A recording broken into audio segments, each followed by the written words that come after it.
안녕하세요. 네, 진짜 오랜만에 영상을 촬영하게 되었습니다. 네, 오늘은 집도 아니고 제가 하고 일하고 있는 업무 어, 처에서 영상을 촬영하고 있어요. 되게 오랜만에 영상을 찍게 돼서 일이 좀 바쁘기도 했었고요. 뭐 영업적인 부분도 제가 하려다 보니까 그래서 오늘은 진짜 장비도 없고 제가 손으로 직접 핸드폰을 들고 촬영을 하고 있습니다. 뭐 영상 찍을 때도 항상 원테이크로 가는 영상이고 따로 대본이 있지 않다 보니까 좀 이렇게 편집본이 아니어서 다듬어지지 않는 부분도 있지만 좀 양해해 주시면서 잘 봐주셨으면 좋겠고요. 일단은 오늘은 어떤 시퀀스 같은 부분을 소통하기 이전에 가장 본질적으로 이런 전문 강사분들이 많이 가지고 있는 질문, 그러니까 의문점 그리고 좀 접근성에 대한 그런 궁금증들을 제가 추려서 몇 가지 거를 좀 이렇게 이렇게 뭐랄까 모집해봤고 그 부분들 중에서 이제 말씀을 드리고자 해요. 저의 소견이지만 정답이라는 건 사실 없죠. 근데 여러 사람이 소통을 하고 내용을 나눌수록 정답의 가능성과 또 정답의 그런 방향성이 더 맞춰질 수 있지 않나 싶어서 그런 부분을 소통을 하고자 하고요. 일단은 수업을 하다 보면 시퀀스 부분의 접근성에 대해서 많이 궁금해 하시더라고요. 아무래도 이제 재활 쪽에 하는 운동, 그 다음에 1대1로 하는 수업들 같은 경우는 디테일성이 많이 필요하고 또 맞춤형의 움직임과 이제 수업의 퀄리티가 요구되기 때문에 그런 부분에서 이제 본인들의 지식적인 부분이 좀 더 필요하다라고 느껴 하시는데 사실 워크숍도 듣고 여러 가지 이제 재활 쪽의 프로그램을 들어봤지만 또 막상 케이스가 다르기 때문에 그분들이 얘기해 주시는 케이스를 어떻게 접근하는지는 또 다르게 보시는 것 같더라고요. 그래서 이게 외우기식이 아니라 본질적인 걸 좀 더 이해하면서 수업을 해야 하다 보니까 그런 부분에서 좀 막힘이 있으시지 않을까 싶어요.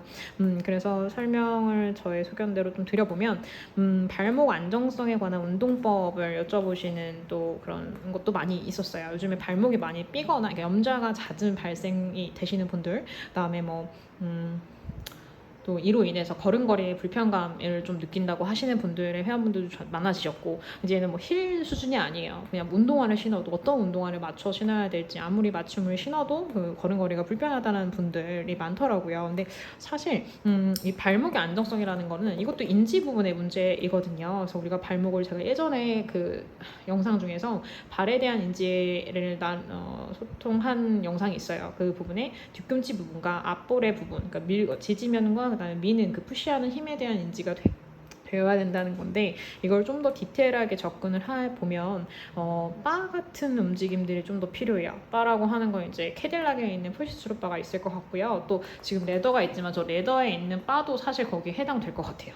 바 같은 이런 곡선이 있는 구조성의 그 면을 이용을 하면 조금 더 인지가 디테일하게 들어가야 되거든요. 근데 우리 폼롤러 같은 경우는 조금 더 뭐랄까 넓은 면의 곡선이다 보니까 그 부분보다는 그냥 우리 폴바 있잖아요. 그걸로 좀 더 인지를 주는 게 좋습니다. 그래서 뭐 레그 시리즈를 리포머에서 할 때도 폴바를 그 스트랩에 연결해서 그렇게 미는 힘을 줬을 때 발의 지면이 닿는 부분들을 정확하게 집어줄 수 있고요. 그리고 뭐 리포머에서 푸더크를 할 때 풋바에 발을 올리는 위치 또한 그런 식으로 발의 인지력을 좀 할 수 있죠. 그래서 저는 그 바를 좀 이용하라고 말씀을 드려요. 그래서 푸른 자세에서 우리가 이렇게 일어서서 백근육을 다 활용하는 동작도 사실 저 레더베럴의 바를 밀어내는 푸시힘도 필요하고 푸시힘이라는 거는 인지력이 그렇게 발끝까지 전달될 수 있게 내 코어에서 방향성이 발끝까지 전달되는 움직임에 대한 이해도가 있으셔야 되기 때문에 그렇게 바를 이용한 움직임을 통해서 발목의 안정성이라는 건 발바닥의 인지력의 부족한 부분이니까 그렇게 접근을 하게끔 설명을 드리고요. 선생님들한테도 그런 건 이제 워낙 동작들이 많으니까 그런 걸 응용해서 좀 해주시면 될 것 같고 연결해서 또 족저 근막염에 대한 이런 문제를 가지고 이게 허리 통증까지 같이 영향을 줄 수밖에 없잖아요. 결국에는 발의 지면이 골반에서 무릎에서 발바닥으로 내려오는 이 무게중심의 축이라는 게 아래로 하중될수록 당연히 허리에도 약간 망치질로 받아 올리듯이 무게를 쳐는 느낌이 들다 보니까 허리에 그 압축되는 힘이 더 그러니까 우리가 스프링도 띵띵 이렇게 울리듯이 그런 울림의 형상들이 또 나타나듯 통증이 유발될 수 있거든요. 그래서 족저 근막염 또한 아치가 무너지고 아치가 형성되어 있는 그 곡선 안에 있는 충격의 분산됨을 안 분산된다 그래나? 그 분산dem이 되지 않기 때문에 다이렉트성으로 위로 받쳐 올라가는 힘이 되기 때문에 허리 통증을 더 유발할 수 있고, 또 발바닥에 문제가 있으면 우리가 자세가 삐딱할 수밖에 없어요. 되게 불균형하게 서 있게 되고, 그게 뭐 짝다리가 되든 하여튼 한쪽으로 더 치우치거나 무게를 양쪽에 싣는 게 불안정하기 때문에 그런 부분에서 골반의 틀어짐으로 허리에 영향을 줄 수밖에 없습니다. 그래서 이게 당연히 방사통처럼 연관성 있는 통증으로 오는 거라서 그 부분들에 대한 필요성을 인지시켜 드리면서 설명을 통해서 접근을 하면 회원분들도 좀 더 내가 이 운동을 해야 되는구나 라는 이해도가 있으실 거라고 저는 생각을 해요. 그래서 그런 연관성, 족저근막은 발인데 왜 허리가 아프지? 이렇게 하실 게 아니라 결국에는 몸은 다 연결돼 있고 그 연결성에 대해서 영향을 줄 수밖에 없다라고 이해를 해주시면 될 것 같고요. 그리고 디스크 시 접근법도 여쭤보시더라고요. 근데 디스크가 보통 목이랑 허리 이렇게 두 군데로 볼 수 있을 것 같아요. 뭐 흉추 디스크 있는 분들은 그 뭐 측만에 관한 그런 부분이지, 사실 뭐 그 압축성이 있는 부분은 원래 흉곽 자체의 부분은 이게 뭐랄까 후방으로 돼 있는 격사를 가지고 있다 보니까 압축성은 거의 대부분 없는데, 이제 측만이라는 휘어짐이나 틀어짐에 의한 그런 통증이 있을 수 있긴 하죠. 근데 또 그건데, 이제 목이랑 전방 커브인 목이랑 허리에 디스크에 접근을 어떻게 하냐라고 했을 때, 일단 저 같은 경우는 진단을 언제 받았는지 먼저 여쭙고요. 그 진단력에 따라서의 급성이냐, 그리고 만성이냐, 그리고 이제 지금 현 시점의 통증이 어느 정도냐에 대한 개념이 잡혀 있어야 된다고 생각을 해요. 그래서 무조건 허리 디스크가 컬 동작이 좋지 않다라고 접근하기 이전에 필요한 부분이 어디일지, 이분이 허리라면 어디로 인해서 허리에 영향을 받을까? 하체가 너무 타이트해서, 아니면 골반의 무너짐으로, 혹은 뭐 흉추의 가동이 안 나와서, 뭐 여러 가지 이유가 있잖아요. 그런 부분에서 이제 문제점의 원인 발생이 어디서 좀 더 발현되는 거를 요소를 줬냐라는 거에 따라서 접근성이 달라져야 된다고 생각을 하고,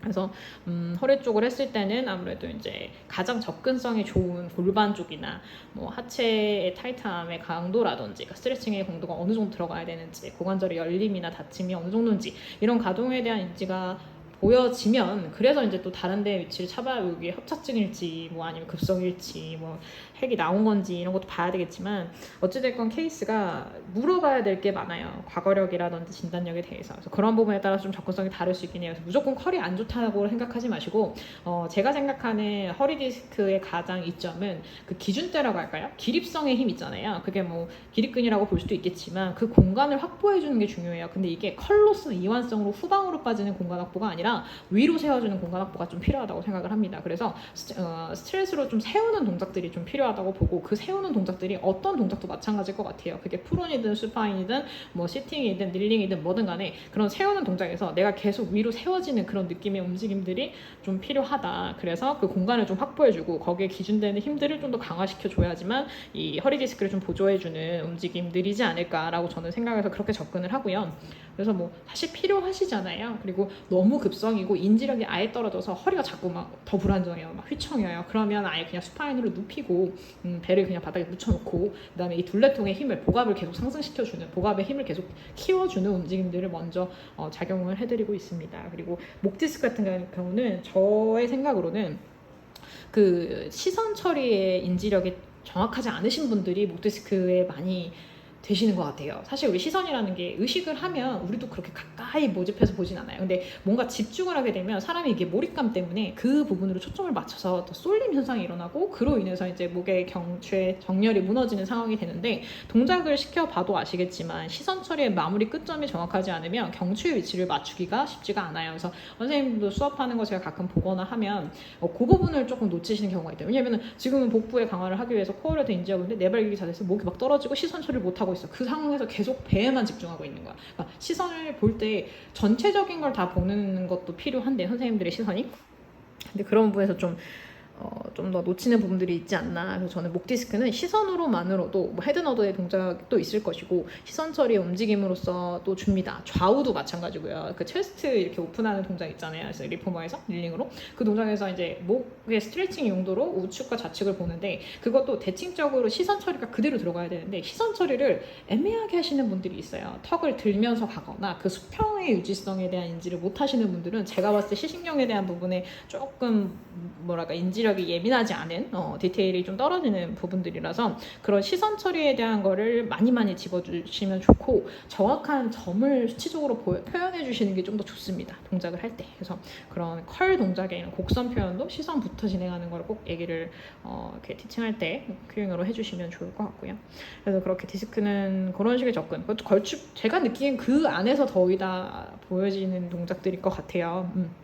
그리고 어깨 손상으로 인한 가동성 인지 이 부분은 어깨 손상이 되고 나면 사람이 일단 다치고 나면 불안하기 때문에 움직임이 적어지고요. 소극적으로 변하죠. 그 소극성이 인지가 떨어지기도 하지만 가동도 또 이렇게 좁혀놓기 때문에 그 부분에 대한 걸 알려드려야 할 텐데 사실상 어깨에 연관된 부분들은 가장 중요한 건 저는 날개뼈라고 생각을 하거든요. 그래서 스카풀라 인지가 좀 필요하다. 스카풀라 아이솔레이션의 모든 동작들은 다 좋지 않나라고 생각을 하는데 사실 스카풀라 아이솔레이션 할 때 팔을 이제 위로 어버드로 올리거나 뭐 엘리베이션 하거나 엘리베이션까지는 괜찮지. 근데 어버드로 올리는 동작은 조금 무리될 수 있어요. 그래서 어쨌건 저는 프로트랙션, 리트랙션이 가장 중요하다. 왜냐면 이제 뜯어내야 되니까 얘네들의 움직임이 거의 무뎌져 있기 때문에 흉추가 굳어졌던 상황에서 그 딱딱한 돌에 그냥 어디 하나 뭐랄까 날개뼈라는 뼈가 얹어져 있는 거거든요. 그래서 걔 움직임을 좀 뜯어내줘야 뜯어낸다는 표현이 그렇지만 움직임을 가동을 좀 줘야 이제 되지 않나. 그래서 저는 그거를 이제 앞에 뒤에 이렇게 그 움직임만 일단이라도 줘서 그걸 조금 캐치해드리는 게 좋다고 생각을 하고 그다음에 이제 어깨에 관련된 게 저는 3두 2두 우리 이 상완 전환 이런 움직임들을 보면요 그 3두 2두의 움직임과 팔꿈치 움직임까지 연결돼 있거든요. 근막을 공부해 보면 그 연결성에 대한 인지가 조금 더 와닿으실 거예요. 그래서 그 부분을 제가 나중에 다뤄볼까 하긴 하는데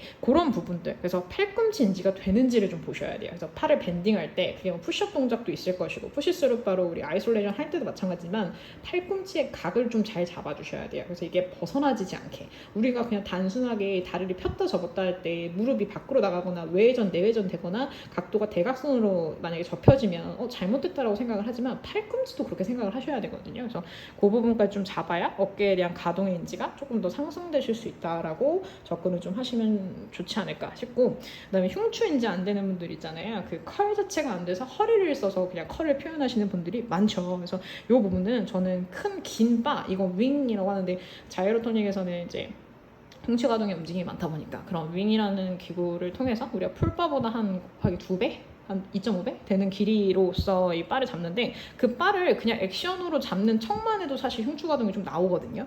근데 이 흉추도 사실 그 날개뼈와 연관이 있고 날개뼈가 팔꿈치랑 연관이 있기 때문에 그 연관성에 대해서 움직임을 주다 보면 이제 흉추도 조금 깨어내지기는 해요. 그래서 그런 일단 그 움직임에 대한 이해도 팔꿈치 날개뼈 움직임에 대한 이해도 그 다음에 연관성 있는 게 이제 대흉근, 정거근 이런 앞판과 뒷판의 움직임들 잡아주는 힘들의 근육에 대한 이해도도 있어야 사실 흉추를 어떻게 쓸지를 알고 그걸 유지할 건지 아니면 수축위안을 통해서 움직일 건지가 나오실 거예요. 그래서 그런 움직임들 우리가 흉추를 항상 수축위안으로 컬이나 신전을 시키는 게 아니잖아요. 컬 아치를 시키는 것만이 아니라 유지성의 힘도 필요합니다. 그래서 그런 부분들의 인지가 관련된 앞판 뒷판의 힘에 대한 인지가 있어야 되실 것 같고요. 그리고 꼬리뼈가 뭉개져 막 롤업해서 일어났는데 롤 빠졌고 일어났는데 엉덩이가 우겨지는 느낌 막 우다다닥 이런 식으로 뭉개지면서 일어나는 분들이 있다고 하더라고요. 그리고 또 뭐 골반이 막 무너진다 골반이 막 꺼진다 처진다 근데 사실상 이거는 너무 빨리 얘기하니까 힘든데 일단 다리의 연관성이 좀 크죠. 골반이랑 가장 연관된 게 그냥 단순하게 구조적으로 접근하면 허리 쪽과 다리 쪽일 거예요. 그 사이에 있는 그 면 자체의 기준이 골반이잖아요. 그러다 보니까 하반식 쪽에 조금 인지력의 부분을 봐야 된다고 저는 생각을 해요. 그래서 그 하체 소켓의 위치, 그러니까 소켓의 구조성으로 다리가 들어가지는데 그 소켓에 넣어지는 그 방향성에 대한 인지가 돼 있어야 다고 저는 보거든요. 그게 이제 우리가 단순히 다리를 펴고 살짝 무게를 앞으로 실어서 그게 뭐 요 레더에서 한다고 치면 발레 스트레치 동작을 한다고 칩시다. 상체를 앞으로 숙여서 무게를 실었어요. 그 무게에서 다리를 핀 상태이기 때문에 발을 포인트를 할지 플렉스를 할지에 따라서 타겟되는 근육의 결이 달라져요. 그 달라지는 결이 제 위치에 잘 넣어지는지 그 위치를 버틸 수가 없는지를 보시는 거예요. 근데 앞판도 타이트하고 뒷판도 타이트하면 다 타이트하다고 보자고요. 그러면 안쪽 내전근과 바깥쪽에 외측에 있는 근육도 타이트한지도 봐야 돼. 그러니까 이 네 면에 대한 타이트함이 동일해야지만 사실 동일하게 꽂혀 있을 텐데 만약에 한쪽이 더 타이트하고 한쪽은 늘어나 있다고 치면 근데 보통은 그러죠. 왜냐면 보완성의 힘 때문에. 그런 상황이면 당연히 소켓에서 그 타이트한 쪽으로 당겨지는 현상이 일어날 수밖에 없고, 그러면 다리의 정렬이 골반의 제위치에 들어가 있지 않잖아요. 그러면 이제 골반에 대한 무너짐이 거기서 나오시는 거예요. 왜냐면 굴리려면 얘네가 다 동그랗게 다 곡선이 뭐라 그럴까, 잘 동그란 구형으로 만들어져 있으니까 굴러가는데 얘가 우겨져 있어. 그러면은 그 굴러감이 막 삐딱하게 갈 수밖에 없잖아요. 그런 식의 움직임이거든요. 그러니까 이 부분에 대한 이해가 되셔야 이게 왜 이렇게 일어나는지에 대해서 이해가 되실 거거든요. 그래서 이 부분을 접근을 하기 위해서는 다리의 소켓 구조에 대한 그 안정성이 어떻게 되어 있는지를 알고, 그 안정성이 뭐가 더 필요한지, 보완돼야 될 근육의 결이 뭔지를 좀 이해하시는 게 중요하겠죠. 그리고 그걸 보면 결국엔 둔근의 근육의 밸런스도 깨져 있어요.